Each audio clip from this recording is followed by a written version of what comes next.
Hi, everyone. I hope you are doing well. Welcome to my channel. I am Coach Sherry.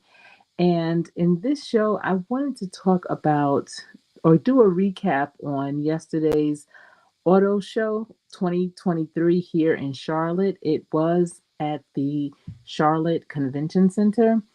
And it was a really good show. There were many different dealers there, and the cars that were catching my attention most were the EV, the electric vehicles. And I was doing a comparison of sorts. And I want to give a shout out to Robert with You Learn Robert, because he was able to capture the different price points of the different EV vehicles that were there. And the one that caught my attention the most was the Cadillac. The Cadillac has an electric vehicle. I really love the style of it, and it had great room.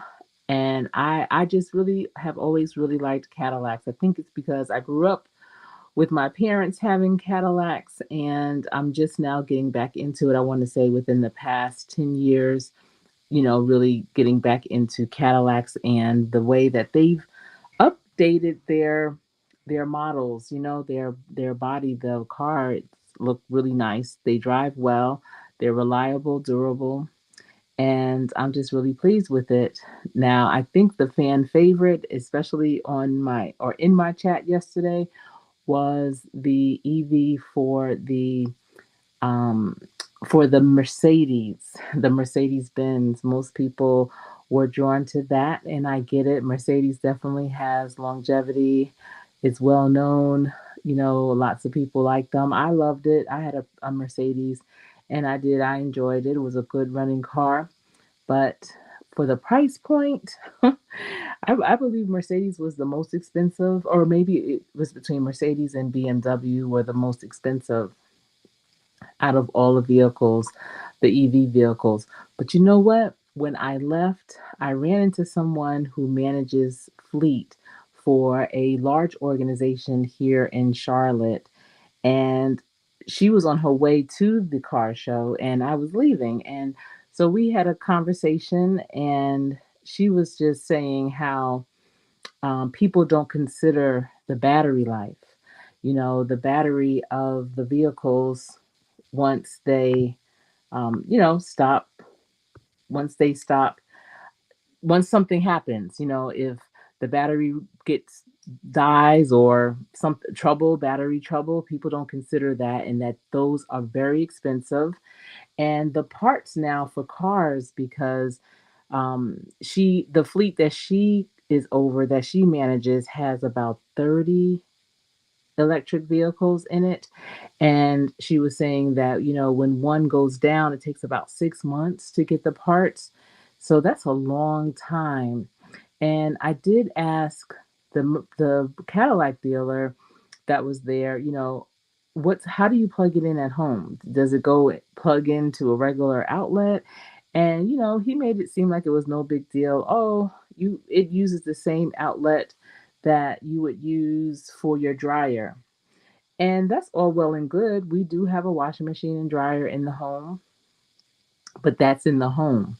They're not in the garage. So if you need to get an outlet that could plug in something like a dryer and use it for your car, then that means you have to have an electrician come out and set that all up for you so that you can effectively plug in your vehicle if need be.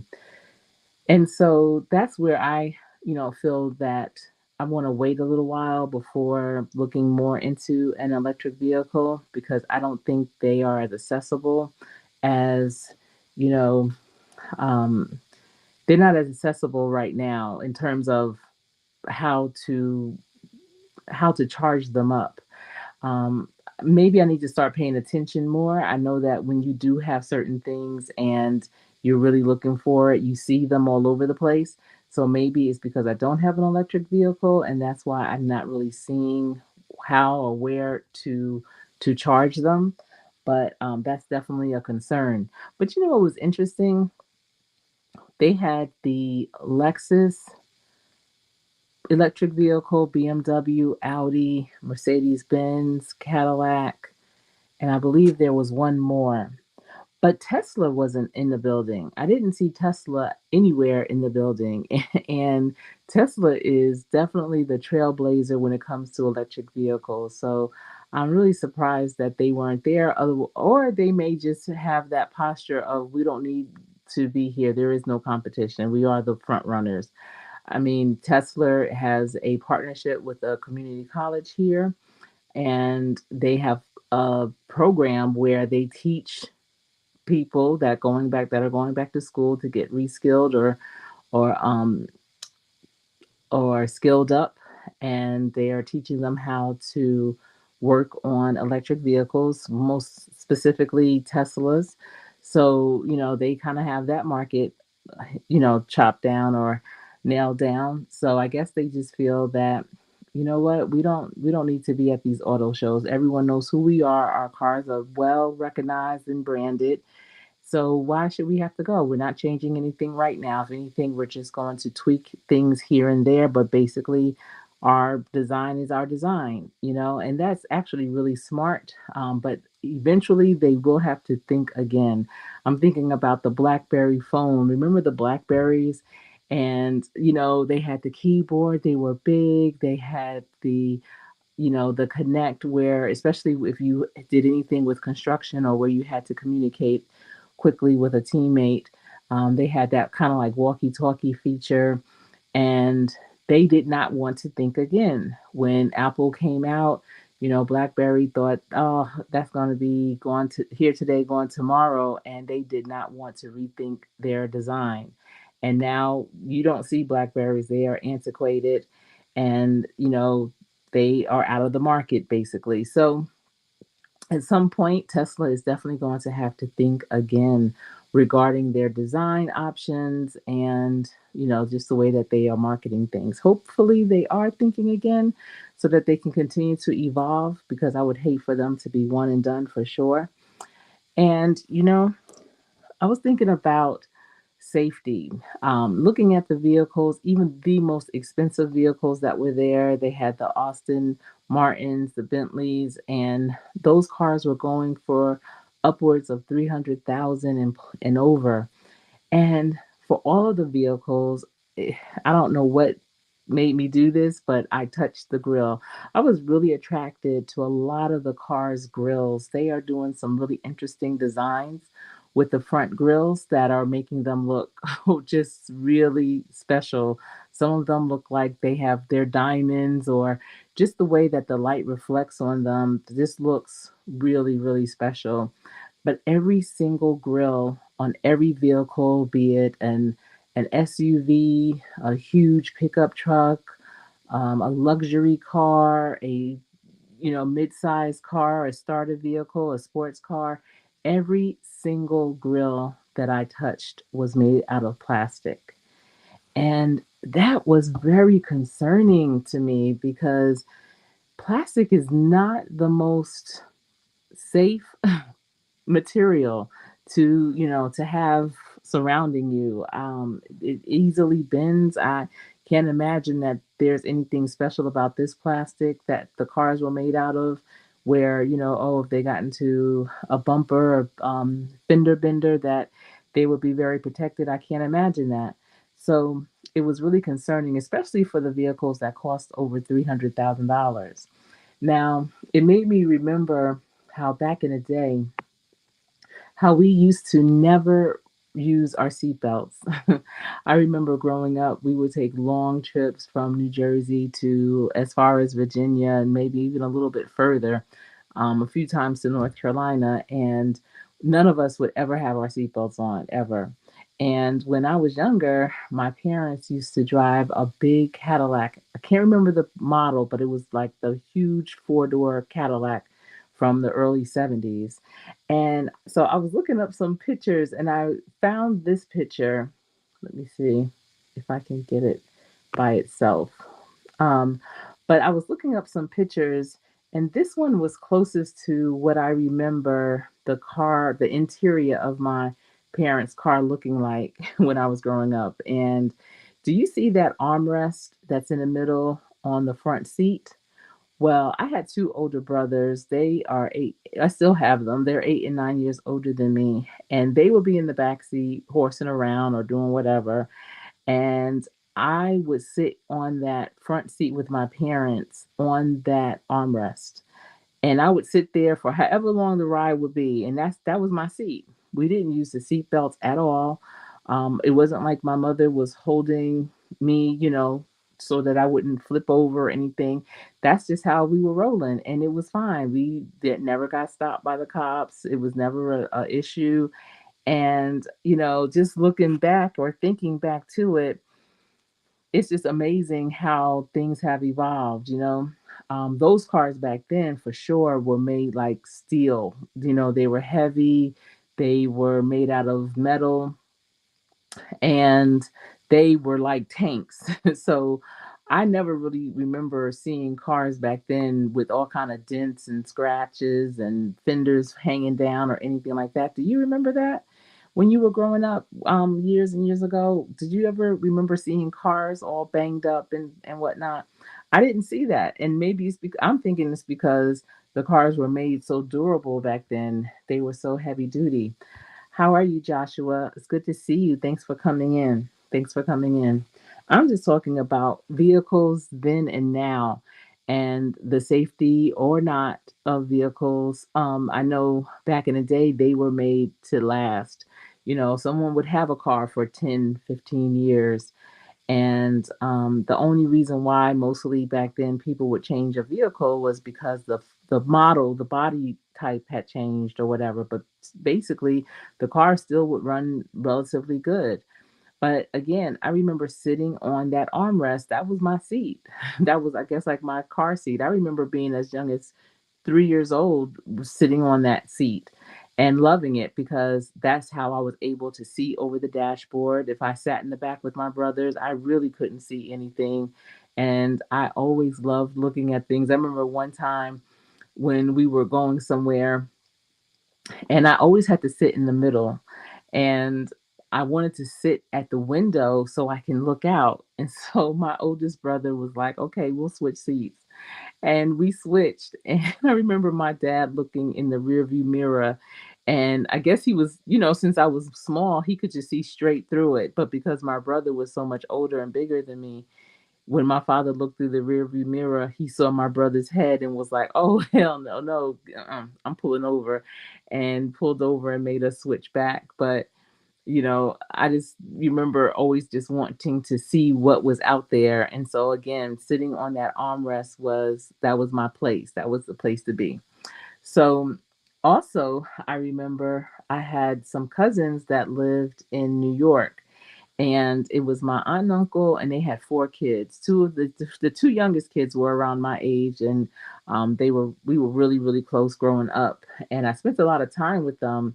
And they had a station wagon. Now my aunt drove the station wagon, and my uncle had a Buick. I can't remember the kind, but it was a diesel engine. I remember he had to use diesel fuel for it. But with the station wagon, the back of the station wagon had this seat similar to this, and the three of us, the three younger ones, cousins, two of my cousins and myself, would sit on this seat, and it looked out the back, so we were looking into the cars that were driving um, that were driving behind us. It was kind of awkward, but you know what? Back then, that was the norm a little bit. It was awkward, but it wasn't abnormal. And that was our seat. We didn't wear seat belts, and no one in the whole car had a seatbelt on. That's just how we traveled. We would go to the beach like that, to the stores, wherever we would go. That's how that would be our seat. And I loved it. I thought it was the coolest thing. And I guess that's the start of the minivan per se. It's just that at some point they figured out how to switch that seat to face forward. But in the meantime, that's how we used to rock. That's how we used to ride. And we had a good time. That window, So if the door was closed, that hatch was closed, the window would also roll down. So sometimes we'd have the window down. I mean, thinking back, that had to be the most dangerous vehicle ever. And we still have vehicles now that have a level of danger to them. It's just that now we wear seatbelts, and seatbelts and car seats and things are the law. You have to have them. If you don't have them on, you can get a ticket. So, fast forward to, growing up and getting my license and everything, and having to wear a seatbelt and whatnot. I've had a couple of really, really good friends to pass away, unfortunately, due to auto accidents and, not having their seatbelts on and being extracted from the vehicle, and the vehicle literally falling on top of them. And that's why seatbelts are so, so important. I mean, for many reasons, but if the car was to get hit or flip over or anything like that, the seatbelt hopefully will restrain you from being ejected from the vehicle. I know that the hatchbacks, many of us have vehicles that have hatchbacks, and sometimes on impact, those hatchbacks will pop open. And believe it or not, people fall out from the back, especially if they're sitting back there. And when they fall out and the car is suspended in the air, when it lands, it can land on them. And I have had a couple of friends that is the situation for them. So I definitely take wearing seatbelts very seriously. And remember when it was a while before, I guess, people got into the habit of putting on their seatbelts. And so then they started making cars that would have the automatic seatbelts. So when you got in and closed the door, it would just automatically put the seatbelt on you. But I guess so many people had started disconnecting it and maybe started having problems when they did want to put the seatbelt on, and now it's probably broke or whatever. I guess that's why they stopped making the cars like that. I'm not sure. If you know, let me know in the comment section if you know why they stopped making those automatic seatbelts. I'm glad they stopped making them because it was always so restraining when you close the door and then automatically the seatbelt's on. Meanwhile, just because you close the door doesn't mean that you're ready to go. You might have other things you want to do before putting on your seatbelt. But anyway, the cars now, they don't have the automatic, but they do have the adjustable, especially in the front seat, and people are using them. When my kids, I had three babies basically at the same time. My children are all 20 months apart. So I always had some form or fashion of a car seat, be it a baby carrier car seat, a, regular baby car seat, a toddler seat, a booster seat, always had something for at least, it feels like maybe about 8 to 10 years, we had some form or fashion of a car seat. And I know sometimes when parents, especially new parents, when they have their babies in the car seat, especially if you're a nursing mom, you might feel like, oh, if we're traveling and I have to nurse the baby, I need to take the baby out of the car seat. And you do. You absolutely do. I nursed all three of my children for the first 10 months of their lives, but you don't do it while the car is driving. No matter where we were going, how far it may have been, we would always pull over so that I could nurse the babies, um, so we could change their diapers. It gave us a chance to stretch our legs. Let me tell you, I'm from New Jersey. My husband's from New York. The closest we've lived to our families have been now living in North Carolina. And so, especially when our children were young, we would drive up north often to see our families, and it that ride is about 11 hours, but because of all the stops we would have to make, it would take us 14 about a good 14, 15 hours. And so that meant we had to be patient. So if you have young children and you want to be safe out there in those streets, you have to be patient. If you have to stop to feed them, to change them, to make sure that they're good, do that. Pull over and make sure that they're good. I mean, sometimes we may not have been able to pull over at a rest stop, and we would have to just pull over on the side of the road to do what we had to do. whatever the case may be, safety was always first. And, we were very fortunate because our children weren't the type that would try to always scramble out from their car seats or anything. I mean, we buckled up, they buckled up. So it was just kind of what we did when we're in the car, and they still do to this day as young adults.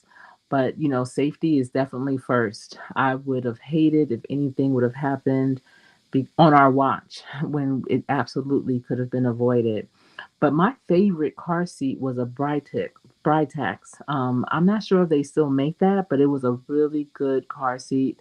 I had always got the leopard print fabric, and I felt like it was comfortable for my kids. I never was able to try it out, obviously, but definitely safety first. And now, especially how cars are made with all that plastic, I definitely, if I had a baby now, that baby would be strapped in for sure because, these cars are not made to last. They are not as durable as their price tag makes them seem like they should be. They definitely are not as durable as they were back in the day. And even back in the day, the cars were suspect. They weren't the best quality even back then, but at any rate, I think that safety should come first, no matter what, no matter how much time it may take you to get from point A to point B. Again, we used to drive back and forth to New York and New Jersey. That would take us a good 14 hours each time, each way, but it was well worth it to know that we were all safe and sound. But I hope you all were able to check out my live. I was live at the auto show here in Charlotte. It was the 30th one that they had done here in Charlotte. And I didn't realize that they use the money that you spend to get in. It's about it was $10 per person to get in. And they use the funds from that for many things. And let me see, I'm just looking it up right now to see some of the sponsored. I thought I had it. I don't. But some of the manufacturers that were there were Acura, Alfa Romero. I can't believe I couldn't almost say it. Austin Martin, Audi, Bentley, BMW, Buick, Cadillac, Chevrolet, Chrysler, Dodge, Ferrari, Ford, GMC, Honda, Hyundai, Kia, Jaguar, Jeep, Land Rover, Lexus, Maserati, Mercedes, Polestar, Porsche, Ram, Roush, Subaru, and Toyota.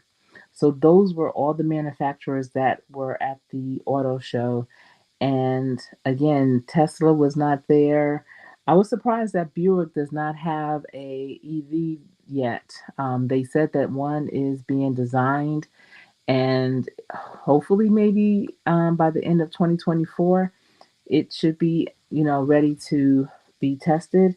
But I was really surprised that they don't have one. That's Buick is a mainstay. That's one of the oldie but goodies. It's like Buick, Ford, and so I was surprised. Also, the tickets. Remember, I was saying that it goes towards many different things. So they donate a lot of the proceeds. One I know was to a children's fund where um, let me see if I have it. I don't. For children's research for cancer, and another is scholarships. So, scholarships and teacher funding. So, each year, the show donates awards up to $50,000 in scholarships to area students and 10,000 to regional teachers. So teachers and students can benefit from this. I'm not sure how you would find the information for their scholarship program. Probably going to their website, which is probably Charlotte Auto Show, and seeing what the criteria, what do you need in order to qualify for that. They do have a website, and it's www.charlotteautoshow.com. So maybe even at the website, you'll be able to find something. But I think that it was a great event, and it was over the course of several days. I believe it started on Thursday and it ended today, which is Sunday.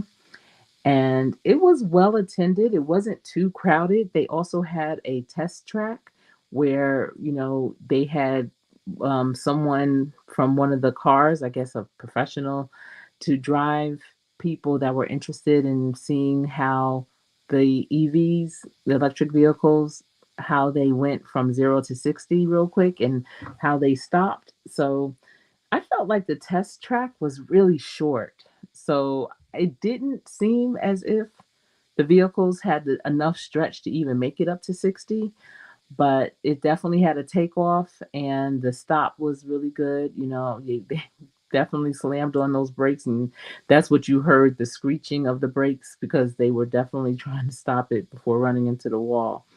Um, quite a few people, it looked like, had signed up to test those, and they had a variety of cars, even the F-150 electric vehicle, where you can go in, and some of them had a car full of people. I guess the family wanted to see what it was like.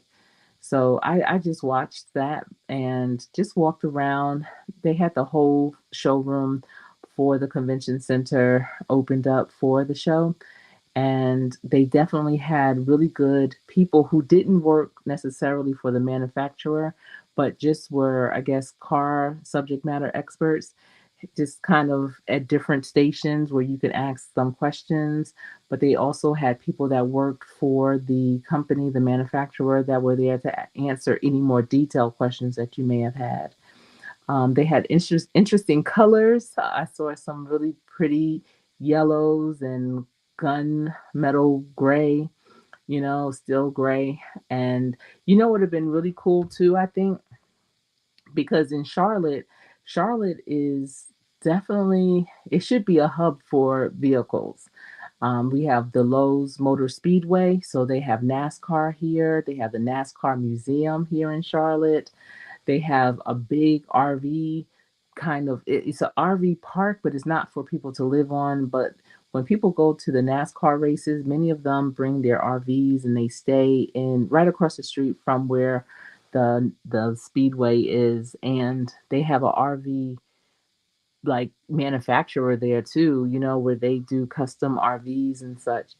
And so with this auto show, especially now that many people are starting to really do a lot with vans and conversions, and then Mercedes, I know they have that conversion van and RVs and such. It would have been nice to have a few of them there too. I know they do have a separate RV show that's typically at the park, which used to be the Merchandise Mart here in Charlotte. But I think a couple of those at this auto show would have been cool to see too. They did have one, but it wasn't converted. It was just one of those kind of box vans. And they also had police cars and taxis. They had a fire truck. They should have had a bus, because the transportation system here in Charlotte, they do have the electric buses. And so I think that would have been cool to have there as well. Even the electric scooters, there may not be autos, but heck, I see people riding those electric scooters all around town, and they go as fast as cars in some cases. So they should have probably had them there too, maybe for people to test drive those. I don't, on their own, but I think they should have been there. I think those go up to about 35 miles per hour. I mean, you should see it in the morning on a commute, and you see people in suits and ties in skirts and heels on those scooters zipping to their office. And then I just found out that there are some apartment buildings here in Charlotte that, you have to sign stating that you don't have a gas car. The only thing that they would allow you to have or use would be an electric vehicle. And, that's all well and good, but I don't feel that the transportation system here is strong enough yet to say, you know what, if you live in this building, you can't have a car. Because, we do have the light rail system, but it really only goes left to right, up and down. It does not go many places on the outskirts of the city. It doesn't go, inside of places in terms of into like communities or whatever.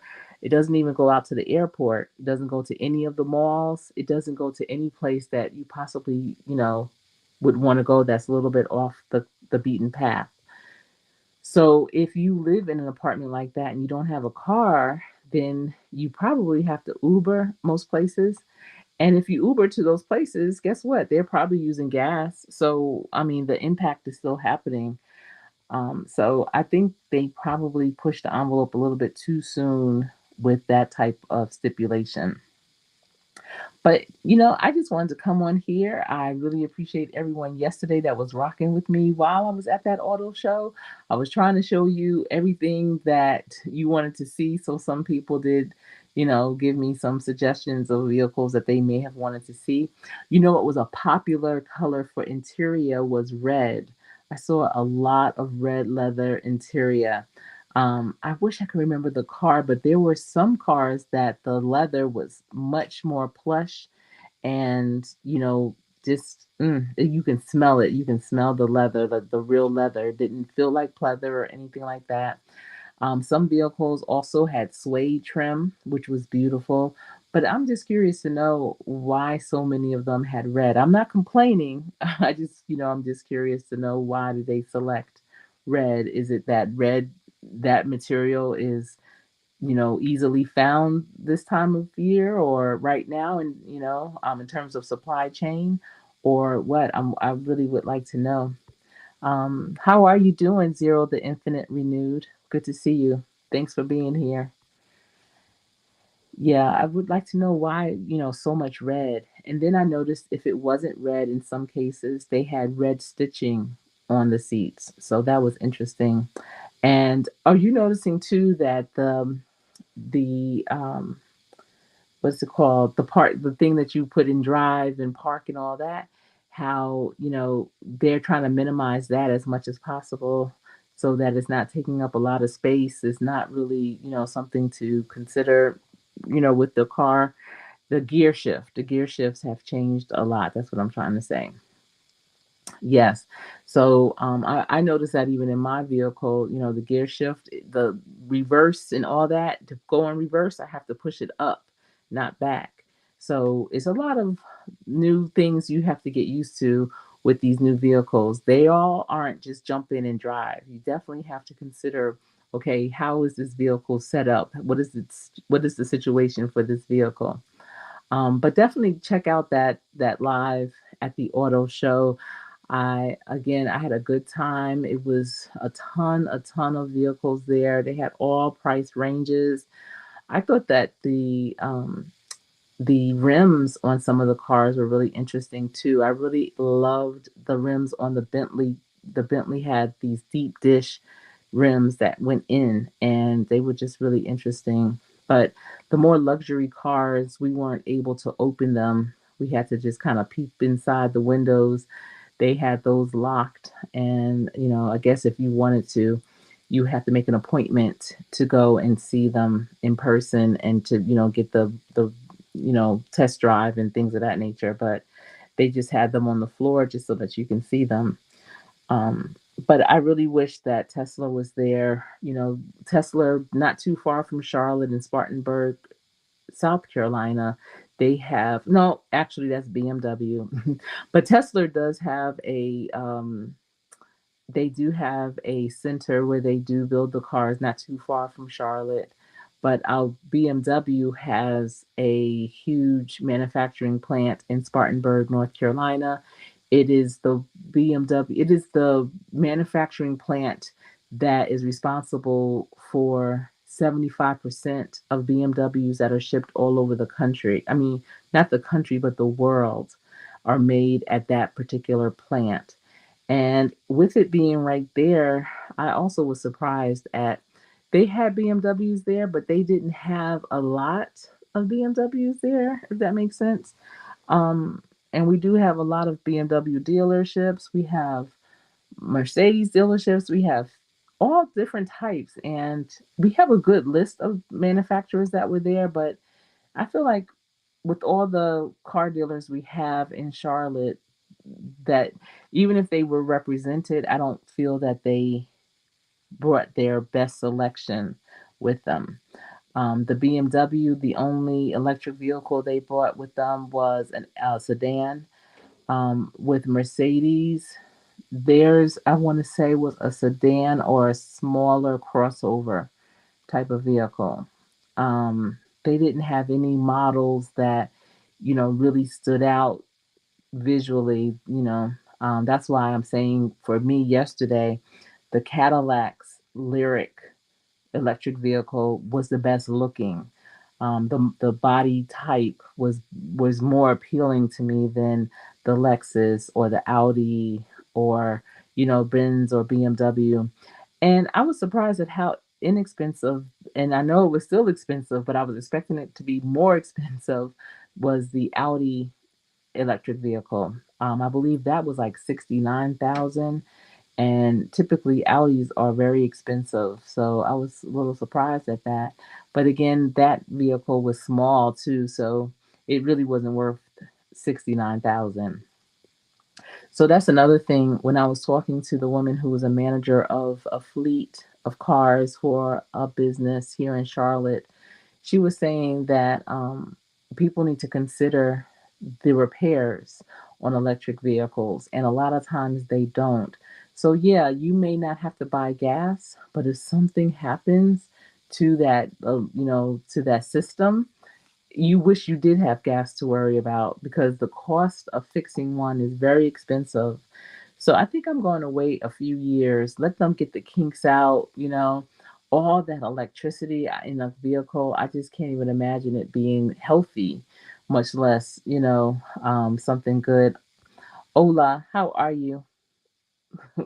I'm not sure how to say your name. Who next? Oh, who next? SEO. How are you doing? I'm just chatting about the auto show in Charlotte yesterday and the safety or the lack of safety that I felt the cars have because of the materials that they are being made of now, the plastics and such. But just talking about back in the day, remember not wearing your seatbelt, or when I was younger, sitting on the armrest and that was my seat, which was crazy. Um, but now you definitely cannot do that. Could you imagine seeing a little kid sitting on the armrest in the front seat of the vehicle? That would be crazy. I'm glad you're doing well. I'm glad you're doing well. Did you have a good weekend? I can't believe that Thanksgiving is around the corner.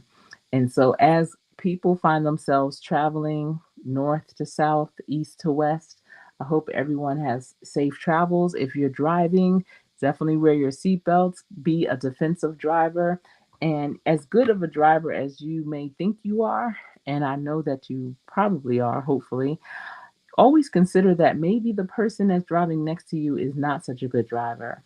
So if you think, well, I'm a great driver, I don't need to wear my seatbelt, or I'm just going to the corner store real quick, or just to go get some gas, still put your seatbelt on. I have taken a defensive class, driving class, just to do it, not because I had to, but they were saying that most accidents happen just like 1 to 3 miles away from a person's home. And that's because oftentimes when you're almost home, you feel safe and secure. Some people even take their seatbelts off as they turn into their neighborhoods. And when that happens, the least expected thing can occur. So be mindful at all times. Don't take anything for granted, no matter how close you are to your home, no matter how far you have to drive. If there's no other vehicles on the road and you're just cruising along, don't think that you don't have to be alert. There's deers. This is deer season, so if you're driving and it's like a country road, you never know what can jump out in the middle of the road. So you always have to have your eyes in a panoramic kind of way where you're seeing everything from the left to the right and in front of you, and even paying attention to the back of you if you have to stop short, because you want to make sure the person behind you is aware too, and just again not taking anything for granted. And I think a lot of people do, because they'll drive along, and if you say something, and I'm just talking about myself as a mother of three young adults, Sometimes if I'm riding with my kids and if I say, oh, slow down, or they're breaking up ahead. I don't say it all the time, but sometimes the way they drive, I'm feeling like they're not about to break. And they may say, oh, yeah, I am. I know, or something like that. Okay, you will, but the person behind you may not be paying attention. So you have to stop much sooner than you normally would just because you can't count on what the other person is about to do. I don't know if you've ever looked, especially if you drive early in the morning, at people. I pray for myself every time I get behind my wheel. But I also pray for the other drivers. I'm hopeful that whoever's driving around me has had a good morning, a good experience, don't have too much on their mind, not too stressed out. I'm trying to tell you, people out here today, they have a lot going on mentally, physically, emotionally, spiritually.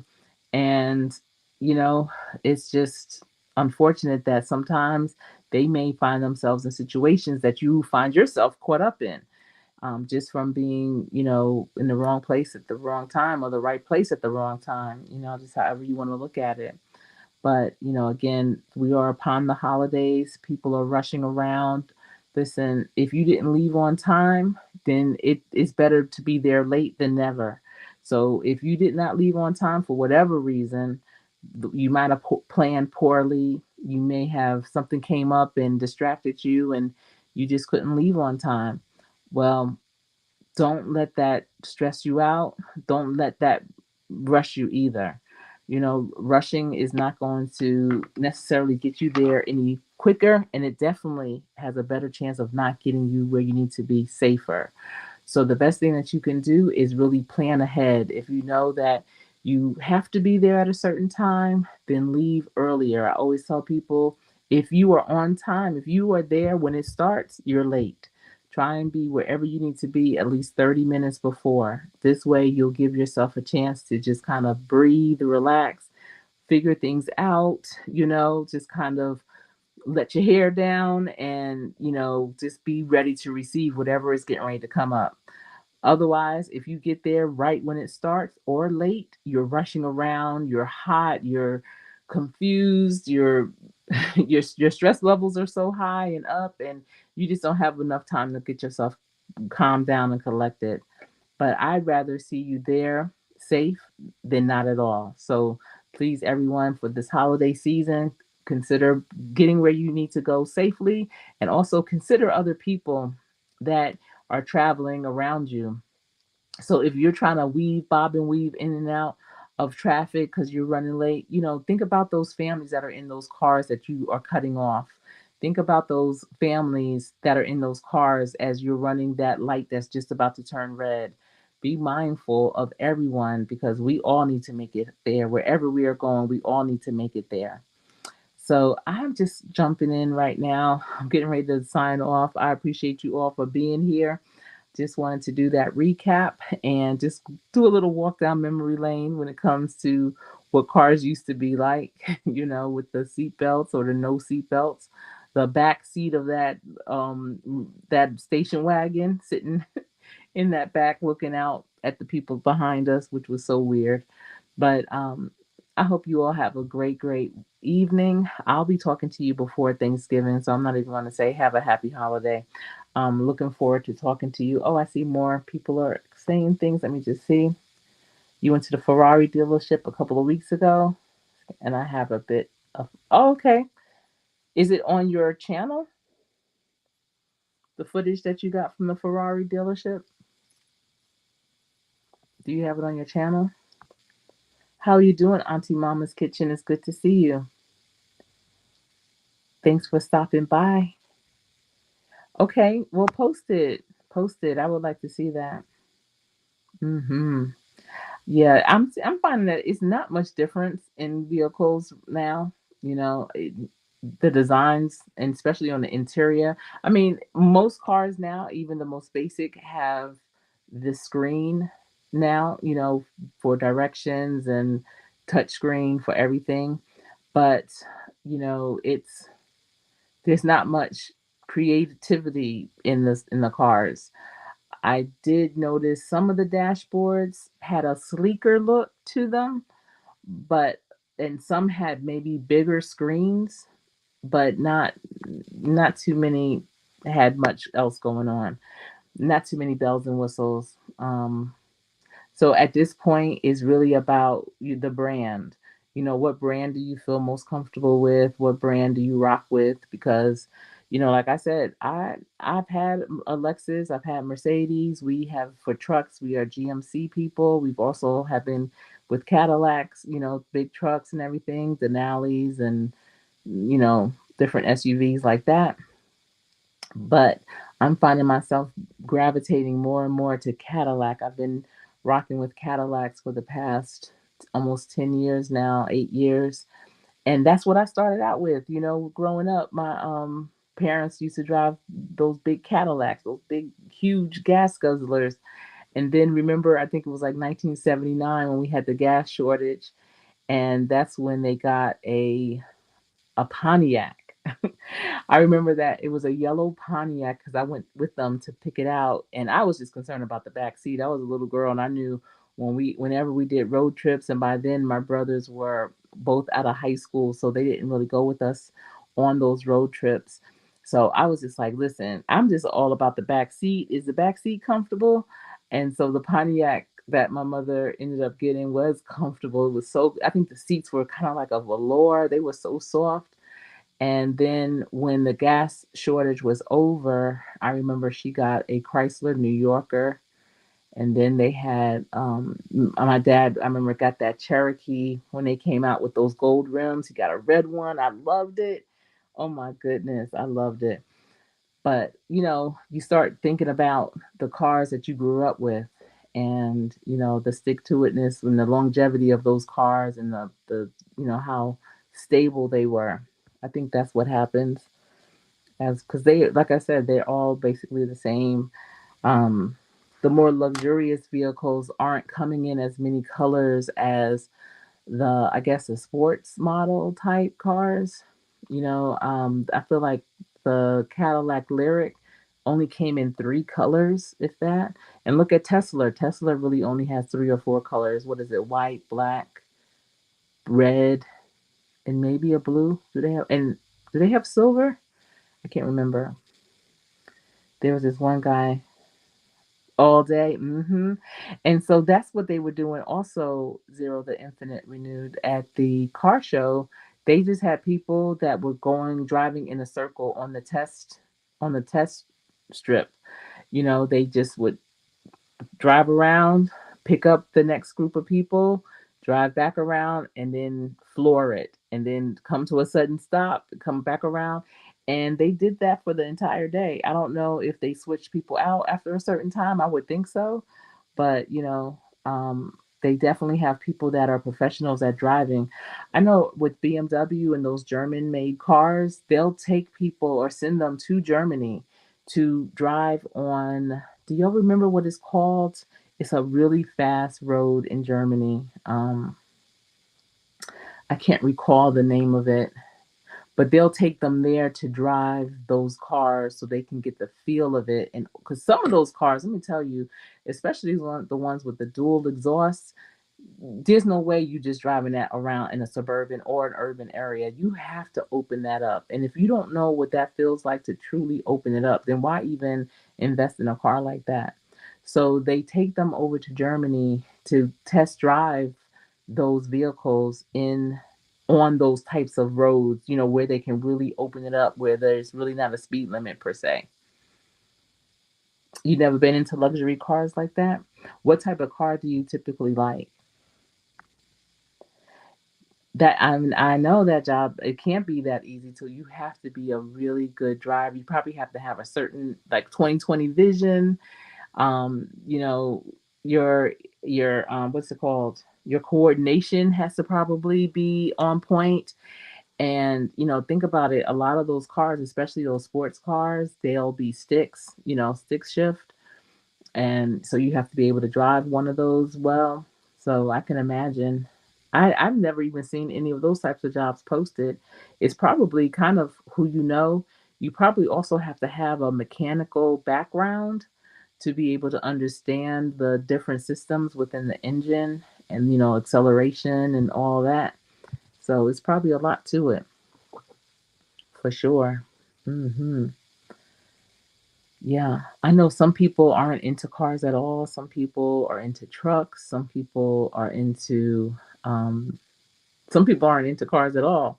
Like I was saying, I think that scooters, those electric scooters, should have been at the car show too, since a lot of people are now using those as a means of transportation. Those electric bicycles, they should have been at the car show because people are using those as well. Listen, I want to get an electric bike. I would have loved to have had one. I used to go bike riding often, especially when my son was younger, because I would put him on the back, put his little helmet on, and we would be out. And some of those hills, I needed an electric bike to help me with those, because that right there. mm. I would love to know what the qualifications are for those types of driving jobs. Yes, the Autobahn.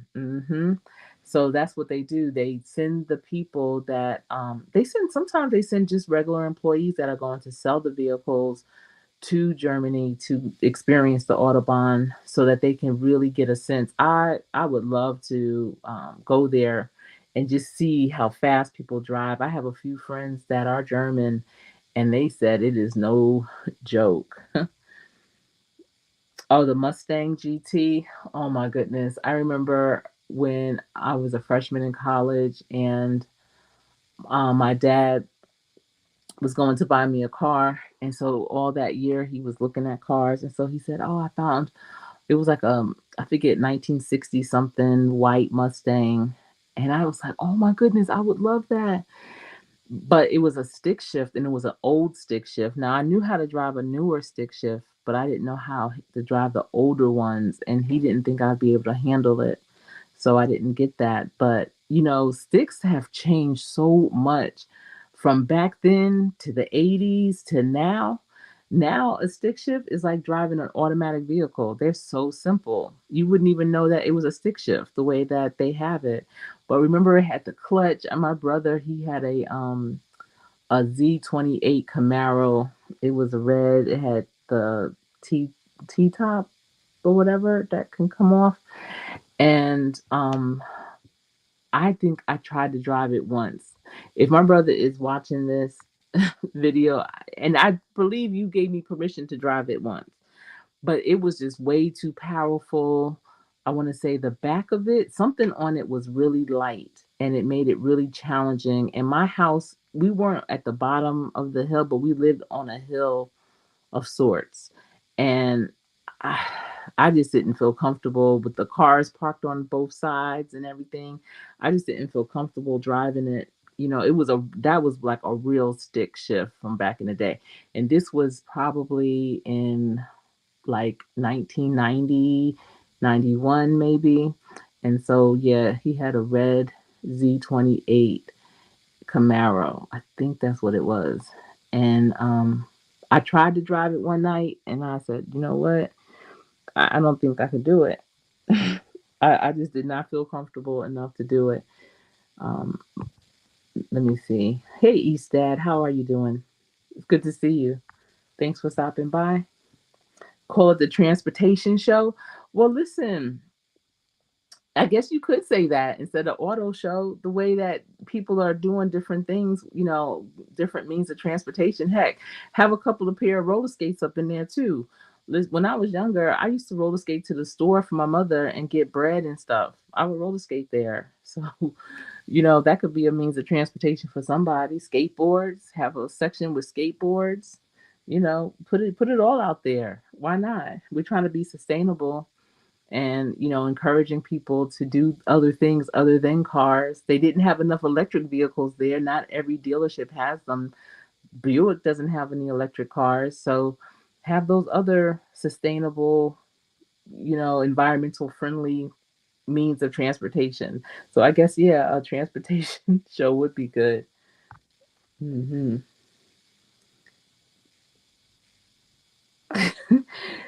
Fast and Furious doesn't have friends and she has family. Yeah, Fast and Furious. I would have been Fast and Furious in that car for sure.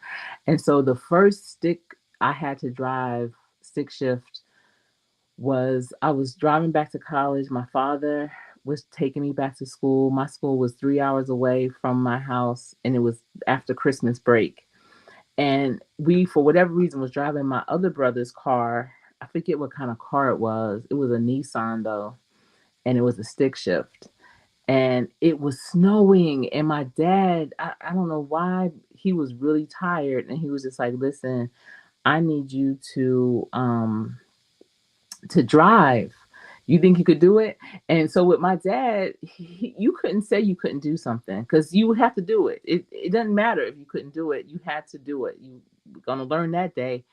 And so, so I was like, yeah, yeah, I could drive it. Yeah, sure, And he just kind of gave me a quick tutorial, whatever. Now, mind you, I'm driving on the New Jersey Turnpike, and you have to stop to get the ticket and then go, get back on. Then you have to slow down to pay the ticket and all that. So I was good as long as I was driving straight without having to really stop or do much. But again, it was snowing. And so I had to drive slower. It was a lot. And my father was asleep the whole time. And I was also, my college roommate was with me. And her and I both was like, yo, we just gonna have to figure this out. And I did. By the time I got to my campus, and my dad woke up, was like, "All right, see, I knew you could do it." We was cruising, we was doing it. But prior to all that, like when he was asleep, oh, I was sweating. I could not even get it together. I was never so focused on anything in my life. My hands had gripped the steering wheel. My eyes were straight ahead and wide open. I I was just like, listen, let me make sure we just get there in one piece. He feels confident in me doing this, so let me get my confidence up so I can do this. And I remember when I got my license, and in New Jersey you get your license at 17. And so I got my license in October when I turned 17, but I didn't get it on my birthday like I was supposed to. That's a whole nother story. But I ended up getting my license at the beginning of November. And I remember the day before Thanksgiving, I said, "You know what? I need to drive to New York right now. I need to get on the George Washington Bridge because I know when we go to New York to my aunt's house that my father is going to make me drive." I knew it. I said, "He's going to make me drive tomorrow. He don't care that I just got my license and I barely have driven on the highway." See, where we are in Charlotte, they drive a lot on the highway here because there's a lot of highways. Where I grew up, we had highways, but there was a lot of back roads to get to different places. So you didn't always have to drive on the highway necessarily. But to get to New York, oh, you crossing the George Washington Bridge, you going on the West Side Highway, you going across the Throgs Neck Bridge, you doing all that. And listen, I'm 17, and in my father's eyes, I've been going to New York for 17 years. So at that point, I'm not even getting directions of how to get to my aunt's house in Queens. I just have to get there. So the night before, and again, I had one of my dear friends with me. I said, "I'm gonna have to drive to New York real quick. Like come with me because I have to. I know my father's gonna make me do it tomorrow." And it was probably 10 or 11 o'clock that night, and we got on the highway, and I went paid the toll. At that time, the George Washington Bridge was like $4. Now I think it's what, 15. How much is the George Washington Bridge right now? But anyway, back then it was like $4, maybe $3. And we crossed the George Washington Bridge. I drove over. I was like in the Bronx a little bit, and then I came back around back on the highway, and then I went home, and I was like, all right, okay. Like I think I could do it. I think I could do it. And sure enough, the next day on Thanksgiving, and now y'all know how Thanksgiving traffic is too. Sure enough, my father, "Sherry, you drive." I knew it. And so it was, me, him, and my mother, and I had to drive. And I think maybe my uncle was with us. Somebody else was, I feel like someone else was with us. It wasn't just the three of us. It was like four or five of us. So I got into my mother's car, and at that time she had the Chrysler New Yorker, and I drove, and my father was like, "I knew you could do it," and I'm thinking in my head, "Me too," because I practiced yesterday. But that's just how he was, and it still is at 85. He still is that one that he know you could do it. Just do it. I mean, you may never have done it before, but eventually you're gonna be able to do it. Yeah, he said you're gonna learn today. You're gonna learn today. You're gonna learn today how to drive a stick. You're gonna learn today how to drive in New York. And that's why to this day, driving in New York or any major city never ever bothers me. I know when we've moved to different places like St. Louis, there's nothing but highways in St. Louis. Even driving, I've gone and driven in East St. Louis, driving around in New Orleans. I've always been able to just move to a new place and drive the streets like I've been there forever because that's just kind of how I grew up. My father just throws you in. You get in where you fit in. And I feel like that is a skill that it's not just a given. That's not a skill that you just have.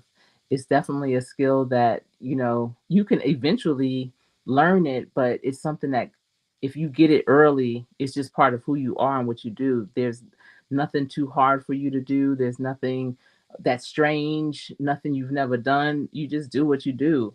And I'm grateful for that skill because I know not everyone has it. I've heard this so many times for different things. Oh, I'm too scared to do that. Oh, I would never do that. Oh, you were able to do that? You're not scared to go there? You're not scared to do this? So, no, I'm not. And that's just what I do. So it depends on the time of day. What to drive in New York? I'll drive in New York. It don't matter what time it is. It don't matter what the season. It don't matter what the weather is.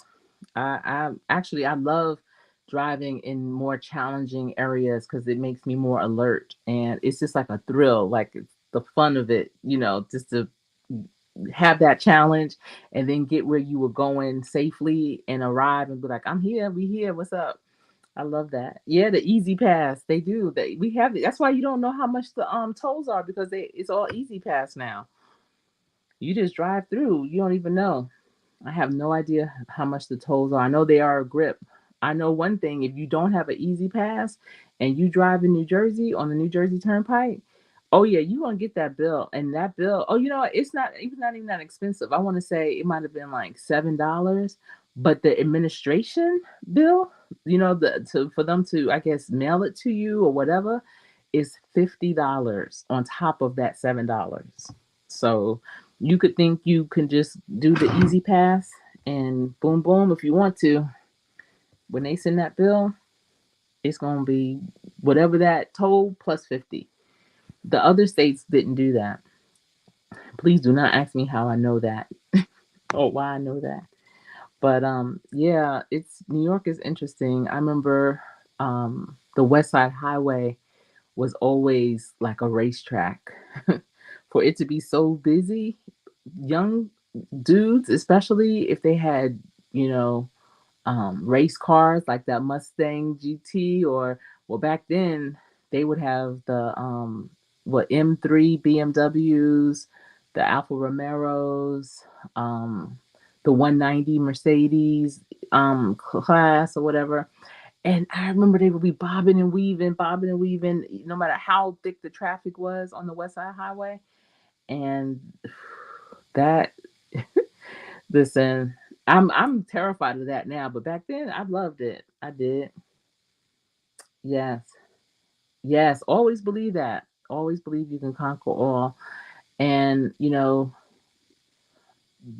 that's a really deep lesson to teach someone. And I think as parents or even as people that are responsible for young people in any capacity, be it as a teacher, an aunt, a parent, a neighbor, never allowing a child to believe they can't. Always giving them hope, letting them know that everything is possible, no matter how far fetched it may sound. And I was very fortunate that no matter what idea, you know, no matter what idea or thing I wanted to do that I brought to my parents, they were like down with it. They would say, yeah, Yeah, you could do that. That sounds good. How you gonna do it? What's gonna happen? Like what you gonna do? And so that made me, first of all, not think that anything I wanted to do was far fetched. You know, I think initially when I was younger, I may have gone to them hesitantly about things. You know, like I was thinking about to getting that confidence because they said yes so much to yes, I'm doing this, that, and the other. I'm getting ready to start this, that, and the other because they allowed me to have that confidence because they believed in it so much and it would happen. It would work out. So many people I see now are so hesitant in how they approach things.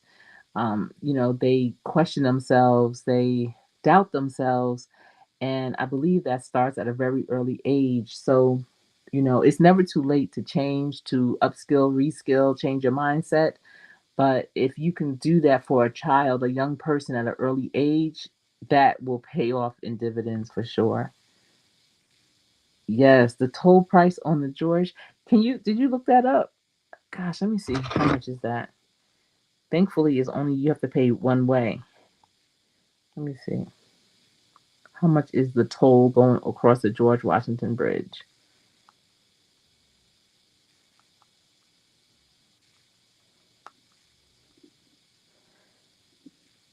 That thing is $17. Wow. But it's a little less if you have an easy pass.